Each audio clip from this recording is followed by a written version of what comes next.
que nós encontramos no século XIII e que vem da parte de um dos grandes padres da nossa igreja, São Boaventura, bispo.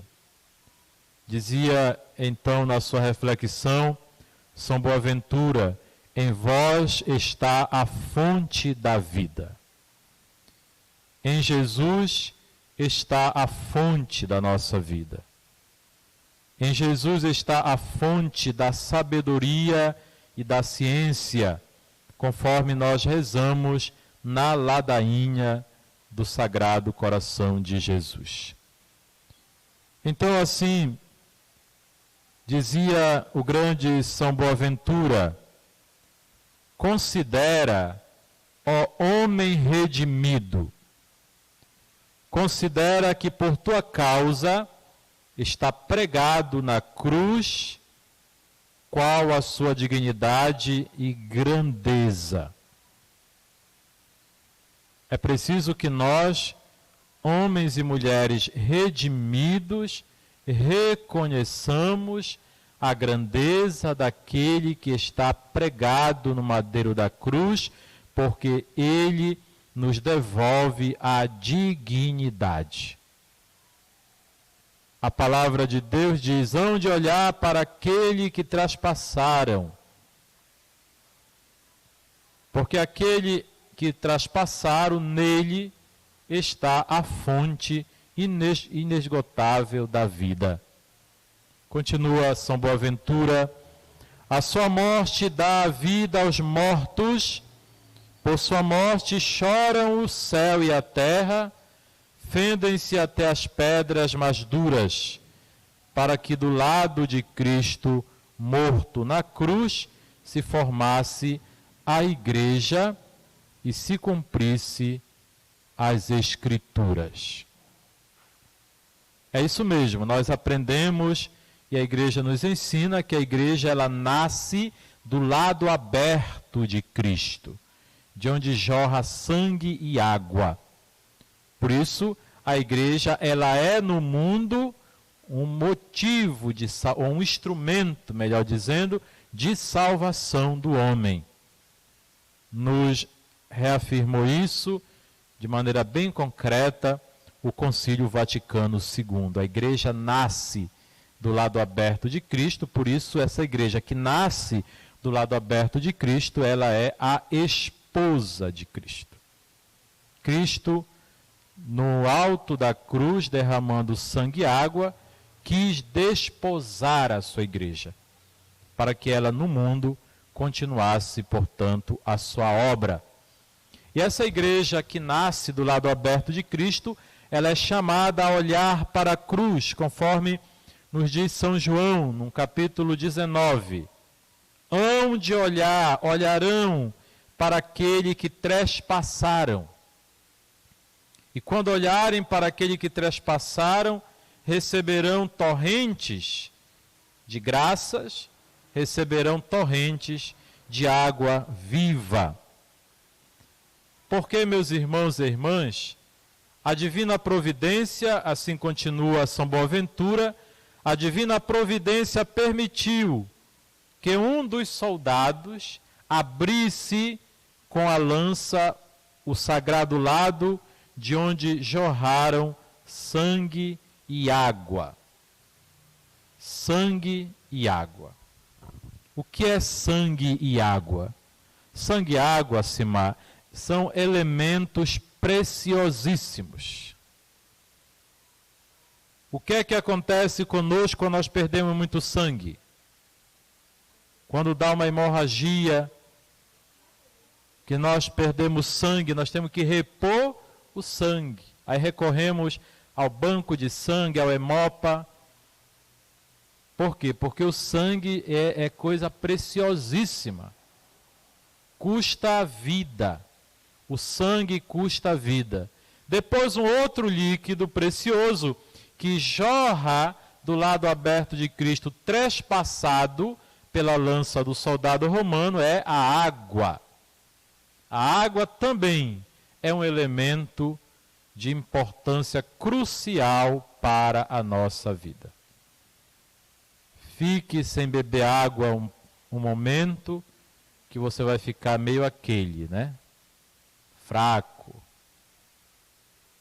Faça a experiência de não beber água desde quando você acorda até meio-dia. Você já vai estar sem força, a vista começa a ficar escura.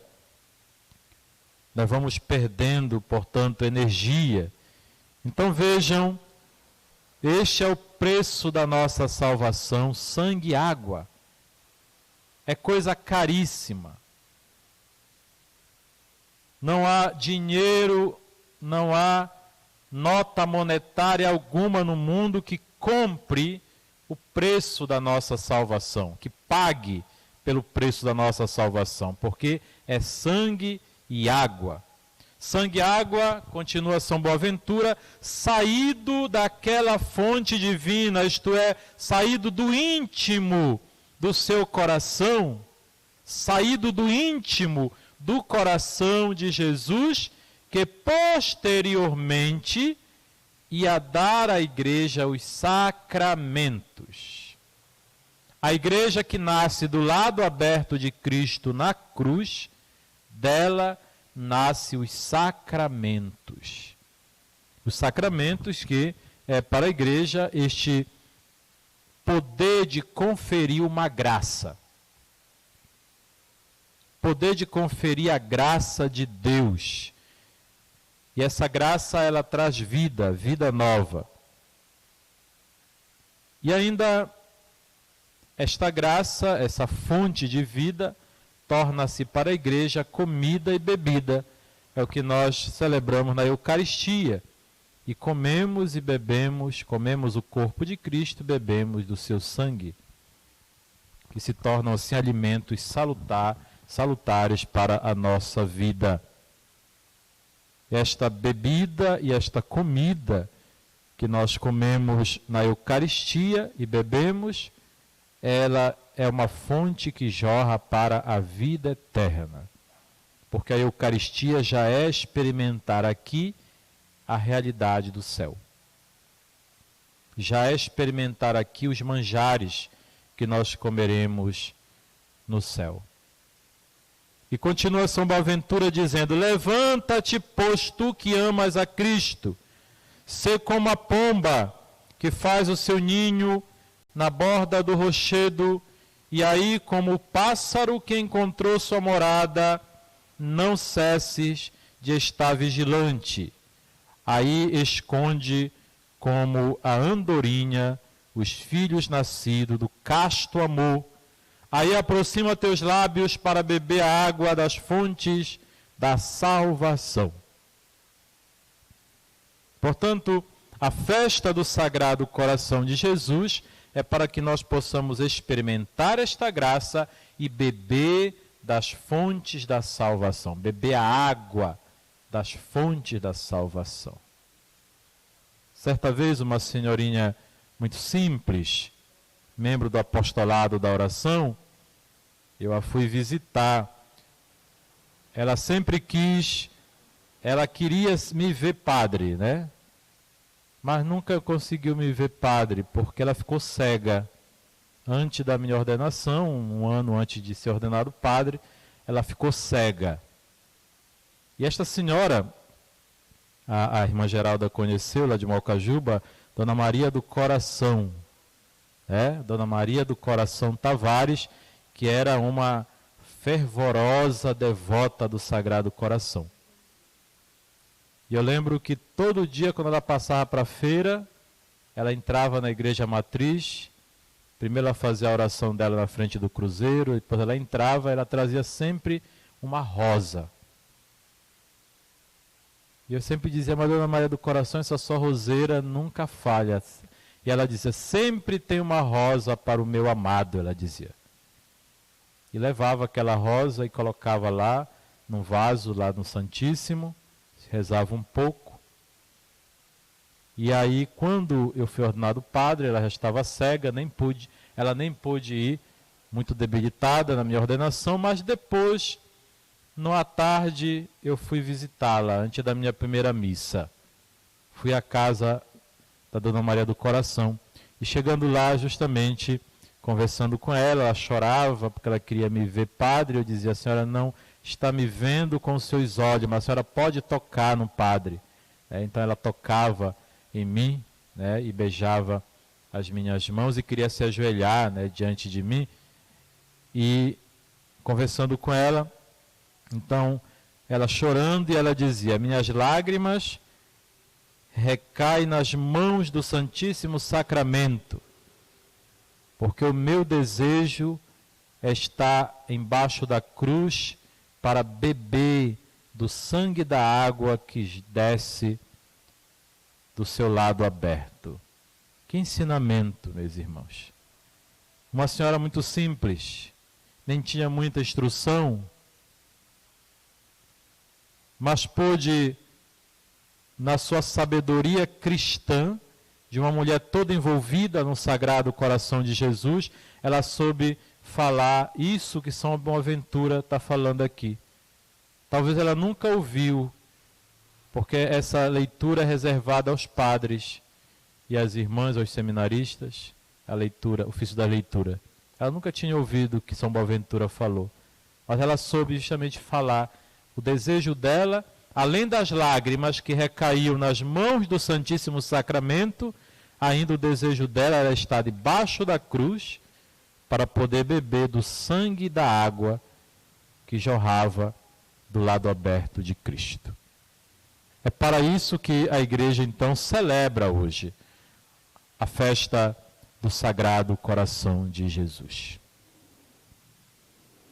Por isso nós queremos entrar em sintonia com o Santo Padre, o Papa Francisco, e com a sua rede mundial de oração, nos unindo a todos os associados e associadas do apostolado da oração, seja os adultos, como as crianças, como os jovens, as várias instâncias deste grande apostolado que está espalhado no mundo inteiro, em alguns lugares muitos, outros lugares pouco, mas lá está o sinal do coração de Jesus. Deus abençoe. No meio desta terrível pandemia, eu quis justamente celebrar essa solenidade com alguns de vocês. Mesmo que não estejam todas as associadas, mas aquelas que estão aqui representam aquelas que não puderam vir por algum motivo. Mas eu quis celebrar essa solenidade para não deixar passar em branco este momento tão especial, tão bonito, que nós estamos a celebrar nesta solenidade. Que nós nunca queiramos deixar de experimentar esta graça que é derramada em abundância sobre nós do Sagrado Coração de Jesus. Porque os que amam o Senhor, aqueles que amam o Senhor, certamente deverão dar testemunho no seu dia a dia. E o mundo inteiro, lembrem-se, queridas e queridos do apostolado da oração, o mundo inteiro cai aos pés daqueles que amam o Senhor. O mundo inteiro, dos mais simples aos mais poderosos da terra, o mundo inteiro cai aos pés daqueles que amam o Senhor. Certa vez andando, para encerrar, andando lá pela praça de Cametá, e de repente um bêbado se aproximou de mim. Dizem que padre tem 2 chamas, irmã Geralda. Acho que padre, dizem assim, padre e freira tem 2 chamas, bêbado e doido, diz. Então já se aproximou lá um bêbado, né, um jovem bêbado, Zé Maria, muito conhecido lá em Cametá. O Zé Maria se encontrou comigo, caiu aos meus pés e disse: homem de Deus, eu sei que tu muito amas. Olha lá o bêbado falando, né? Parece coisa de teólogo, né? Parece coisa de alguém que tem uma profunda intimidade com Deus, né? E deveria ter. na sua miséria, né? Na sua miséria deveria ter uma profunda intimidade com Deus do seu jeito. Mas aquilo me chamou a atenção, né? Homem de Deus, se ajoelhou para beijar meus pés. Homem de Deus, eu sei que tu muito amas. Está vendo como é? Da boca dos simples, porque o mundo inteiro cai aos pés daqueles que amam o Senhor. Não esqueçam disso. O mundo inteiro cai aos pés daqueles que amam o Senhor. Sabemos que tudo contribui para o bem daqueles que amam a Deus, diz a carta de São Paulo aos Romanos, no capítulo 8. Sabemos que tudo contribui para o bem daqueles que amam a Deus e são chamados à salvação de acordo com o projeto de Deus. Pois aqueles que Deus contemplou com seu amor desde sempre, a esses o predestinou. Somos predestinados ao amor, e o amor é o motivo da nossa salvação. Deus nos salva amando-nos. Deus nos salva amando-nos. Que o Senhor seja louvado na sua divina providência e que do seu sagrado coração continue a jorrar uma torrente de graças sobre cada um de nós. Seja louvado nosso Senhor Jesus Cristo. Para sempre seja louvado. Creio em Deus Pai Todo-Poderoso, Criador do céu e da terra,